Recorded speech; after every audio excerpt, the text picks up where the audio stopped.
Good day once again. This is the second part of project management and control. Let's begin with project time management. We have to ensure that there is timely completion of the project from start to finish and all throughout. So the activities are done on time. In case that there will be some delays or bottlenecks or lags in terms of the schedules, it should be or they should be addressed accordingly so as to complete or finish the project on time. And that's why we have the following items here. We plan as to the schedule management. The activities should be defined, sequenced in order accordingly. The resources and duration should be estimated properly. And then we develop and control the schedules. Next, for the steps of the network building process, we have 7. We look into the project objectives. So that's identifying the project objectives. After that, we look into the WBS or the work breakdown structure that we have discussed at the last part of part 1. Then we build initial project schedule. Schedule would mean the time frame and the people and the resources involved. Then we sequence and estimate the durations. Also, resource allocation. We look into the resources and constraints or the limiting factors. Then we add lower details as required, just in case there will be additional items to be added. We optimize the schedules. By optimization, we want that the resources would be matched with their corresponding constraints and the objectives.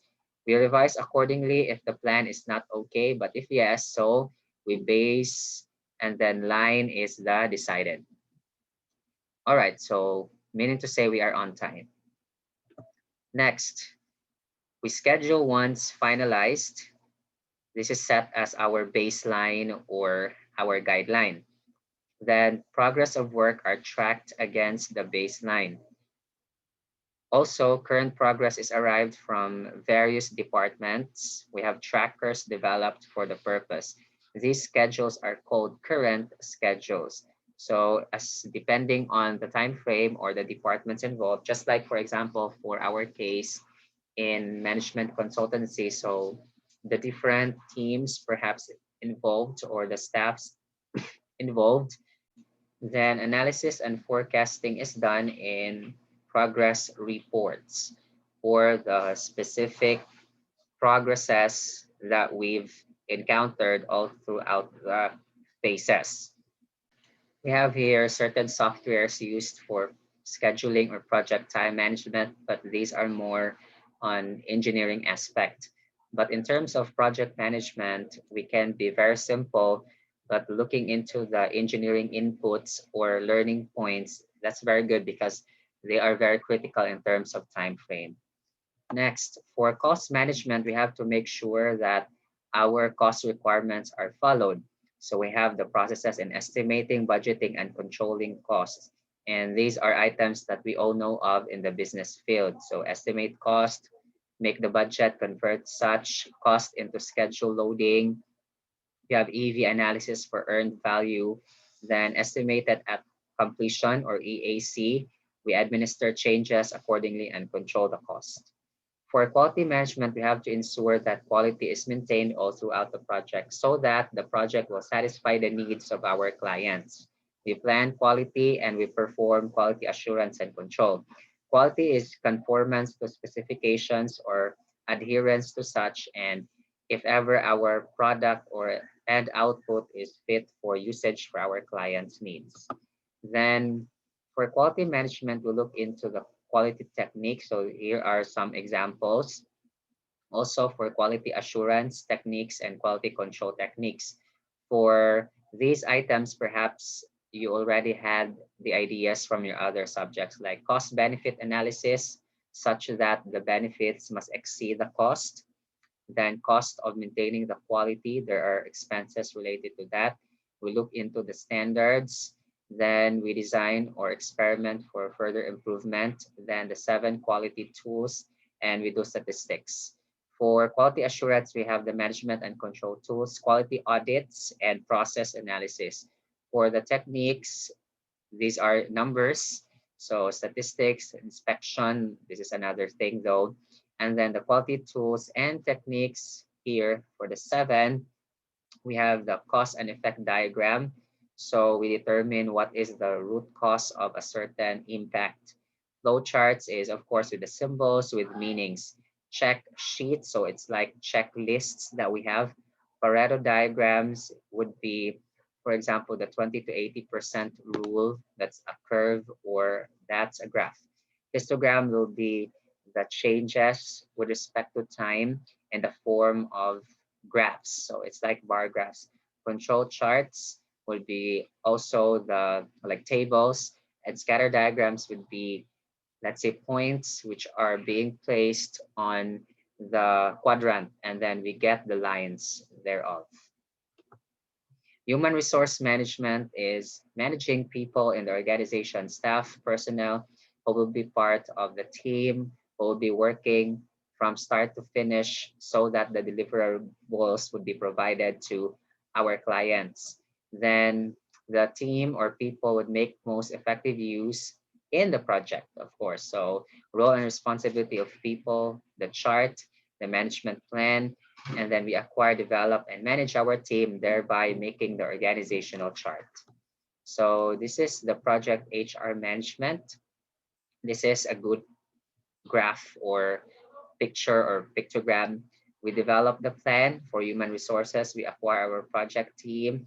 We develop and manage. So in acquiring project team, so this is where recruitment would happen. In developing, we do the trainings, we do the assessment of our employees, and to manage project team overall, this is going to involve not only the staffing, but also with the controlling aspect and all other items. So in other words, all things that we have known in human resource management will be applied here at this point in time.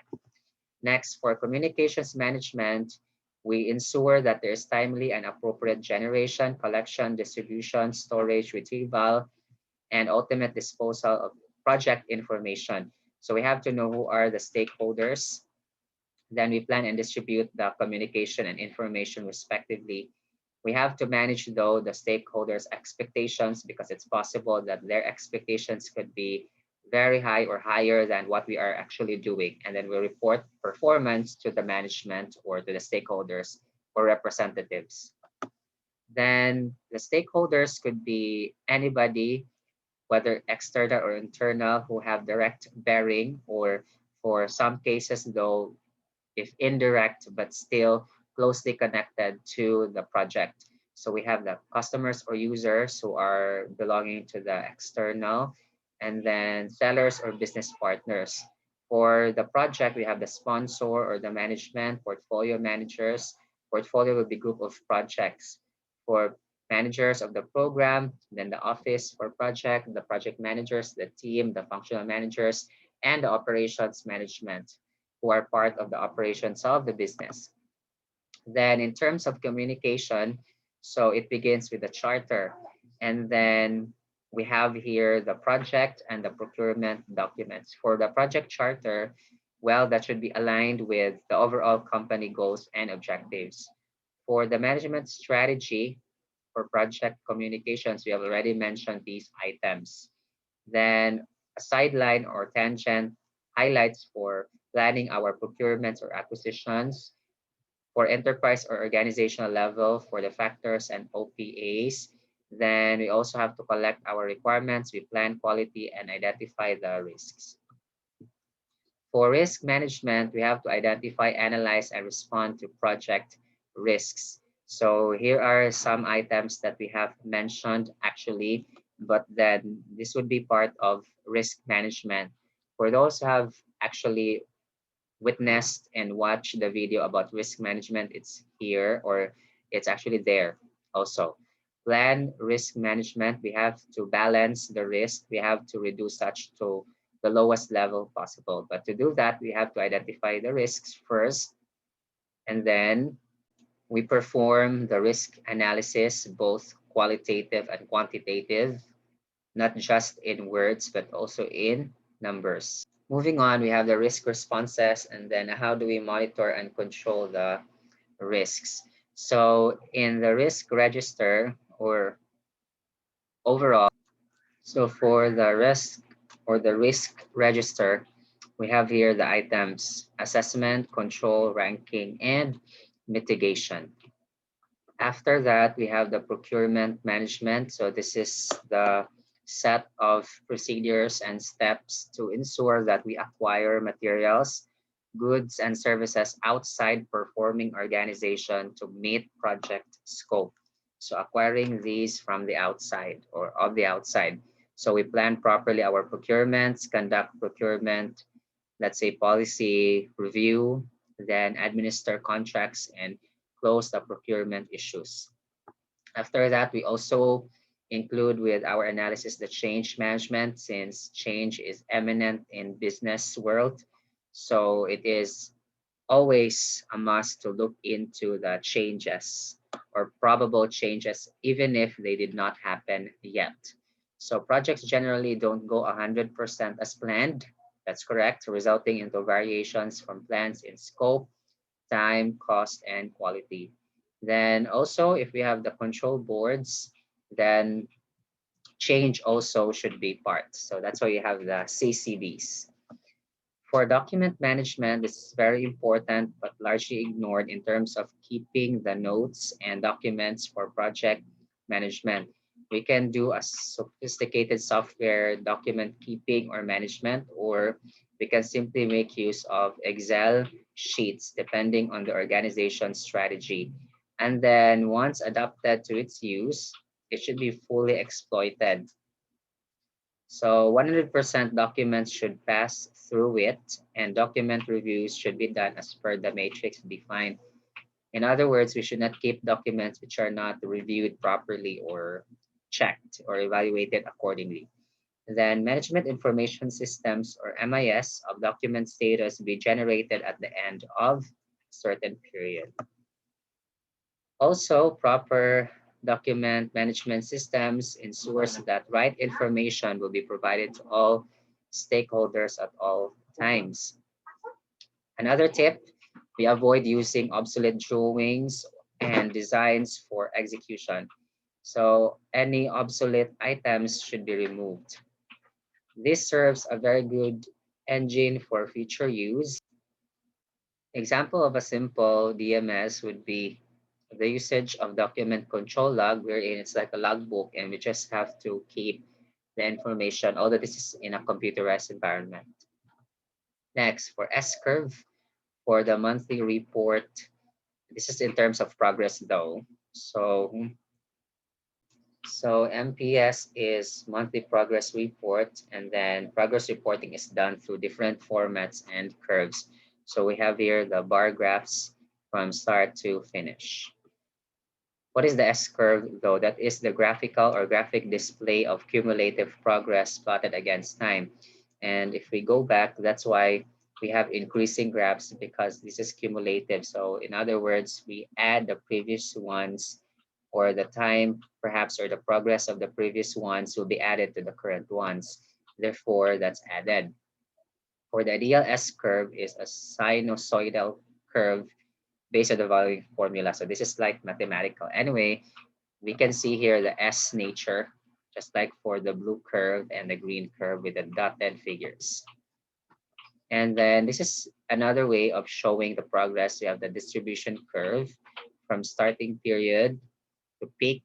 This is the highest point of activities and the finishing period. Take note that the line, example, the red, is cumulative in nature. That's why it is increasing. Then we can notice that time is on the x-axis and is a factor that would affect the progress. This is an ideal distribution curve. Yes, we can recall this in statistics, especially for normal distribution, but this may depend upon the various guiding factors. So this is how it would look like if in ideal environment. All right, so thank you very much for listening to the second part of project management and control. God bless us all.